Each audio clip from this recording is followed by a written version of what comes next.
Peter Pan, Chapter 19, An Evening at Home.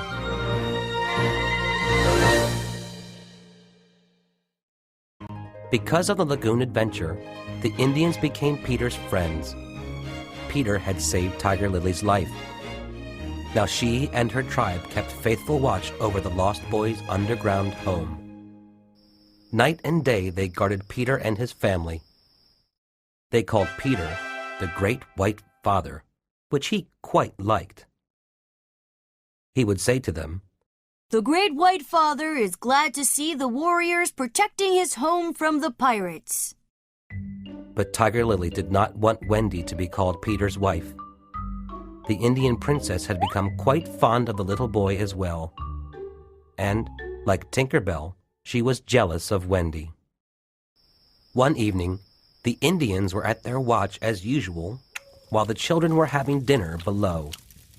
Peter wasn't home because he had gone to find out the time. On the island, one found out the time by finding the crocodile. When the clock inside the crocodile struck the hour, one knew what time it was. The meal was make-believe, and the boys were particularly noisy and difficult. Wendy asked for silence. "If you have any complaints," she said, "you must first raise your hands to speak." All their hands went up at once. Slightly is eating all the food. Nibs is sneezing on the table. The twins took too much dessert.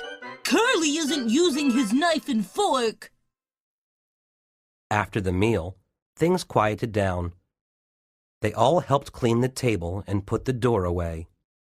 Wendy went back to her sewing while the boys danced and played by the fire. It was a familiar scene in their home, perhaps for the last time. Suddenly, they could hear footsteps above them.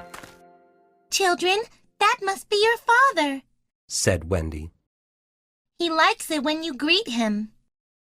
Outside, Peter was saying good night to the Indians.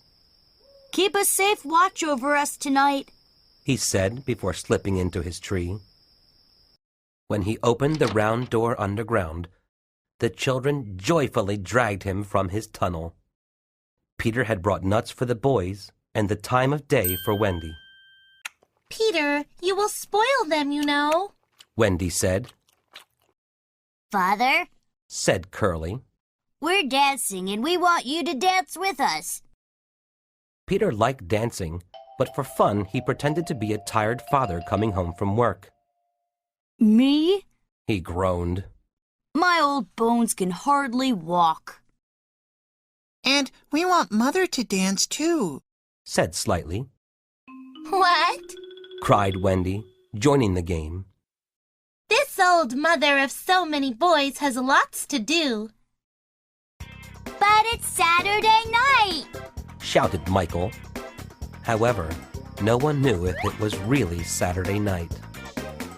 They had lost count of the days of the week long ago. When they wanted to have a special evening, they always called it Saturday night! Peter and Wendy promised to dance with them. But first the boys would have to put on their pajamas and get ready for bed.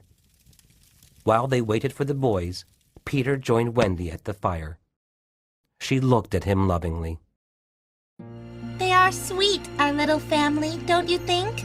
Said Wendy. Peter suddenly looked troubled. "What is it, Peter?"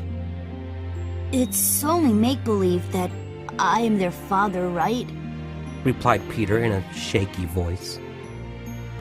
"Oh, yes." Said Wendy. "You see, He continued. it would make me old to be their real father." "Peter, after all this time together, what do I mean to you?" Asked Wendy. His answer was not what she had hoped for. "I am your devoted son." Replied Peter. "I understand." She said, but it really was very confusing.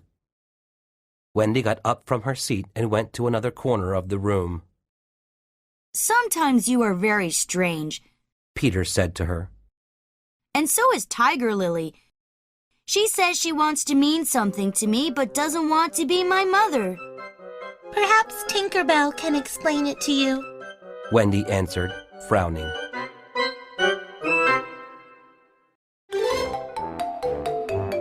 Little Fox.